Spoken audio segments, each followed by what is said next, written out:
অপু বিশ্বাস এখনো সাকিবের বৈধ স্ত্রী, এমনই এক মন্তব্য করেছেন দুই তারকার ঘনিষ্ঠ ব্যক্তিত্ব।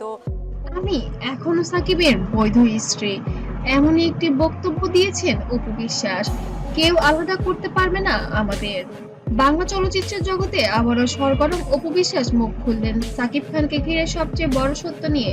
তিনি সোজাসুজি জানিয়ে দিলেন, আমি এখনো সাকিব খানের বৈধ স্ত্রী। এমন মন্তব্যের পাশাপাশি সাকিব অপুর এখনো ডিভোর্স হয়নি বলেও দাবি করেছেন তিনি। আমাদের কেউ আলাদা করতে পারবে না, এই ঘোষণার পর ভক্তদের মধ্যে তোলপাড়। সাকিব খান ও অপু বিশ্বাসের সম্পর্ক শুধু পর্দায় নয়, বাস্তব জীবনেও আলোচিত। বহু সিনেমায় জুটি বেঁধে কাজ করছেন তারা।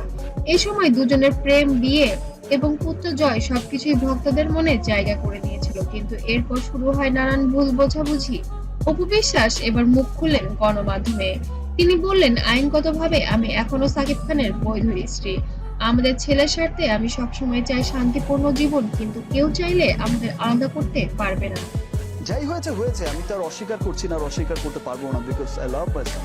অফকোর্স আমার ওয়াইফ, অফকোর্স আমার ওয়াইফ, বিকজ আমার। এই বক্তব্য ছড়িয়ে পড়ার সঙ্গে সঙ্গে ভক্তরা সোশ্যাল মিডিয়ায় নানা প্রতিক্রিয়া জানাতে শুরু করেন।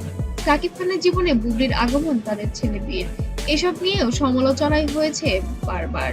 তবে অপু বিশ্বাস পরিষ্কার করে জানালেন, আমি জয়কে যেমন মায়ের দায়িত্ব বড় করেছি, তেমনি সাকিবের নামের মর্যাদা আমি কখনো নষ্ট করতে চাই না। কিন্তু বৈধ স্ত্রী আমি, এই সত্যকেও পাল্টাতেও পারবে না। অপুর এই বক্তব্য সোশ্যাল মিডিয়ায় তোলপাড়। অনেক ভক্ত বলছেন অপুই আসল রানী, আবার কেউ প্রশ্ন তুলেছেন সাকিব কি আবার অপুর কাছে ফিরবেন। এই আলোচনায় নতুন করে গরম হয়েছে ঢালিউড ইন্ডাস্ট্রি। অপু আরো বলেন, অসম্ভব সুন্দর, অসম্ভব সুন্দর, মানে জাস্ট মানে যখন শাকিব খান তার মুখোশ নিয়ে আসে আমার কাছে মনে হচ্ছিল যে আমার ছেলে জয়কে নিয়ে আমি একা নই, ওর বাবার নাম সাকিব খান, আর সেটা আমি শেষ পর্যন্ত ধরে রাখবো। এই দৃঢ় বক্তব্য অন্যের কাছে অপুর আত্মবিশ্বাসী করতে প্রমাণ করেছেন যে সে এখনো সাকিব খানের বৈধ স্ত্রী। তাহলে কি আবারও সাকিব অপুর মিলন ঘটবে, নাকি আলাদা পথেই হাঁটবেন তারা? একটাই সত্য, অপু বিশ্বাস ঘোষণা ঢালিউডের নতুন আলোচনার জন্ম দিয়েছে। আপনারা কি মনে করেন, সাকিব কি আবার অপুর কাছে ফিরবেন? অবশ্যই কমেন্টে জানাবেন।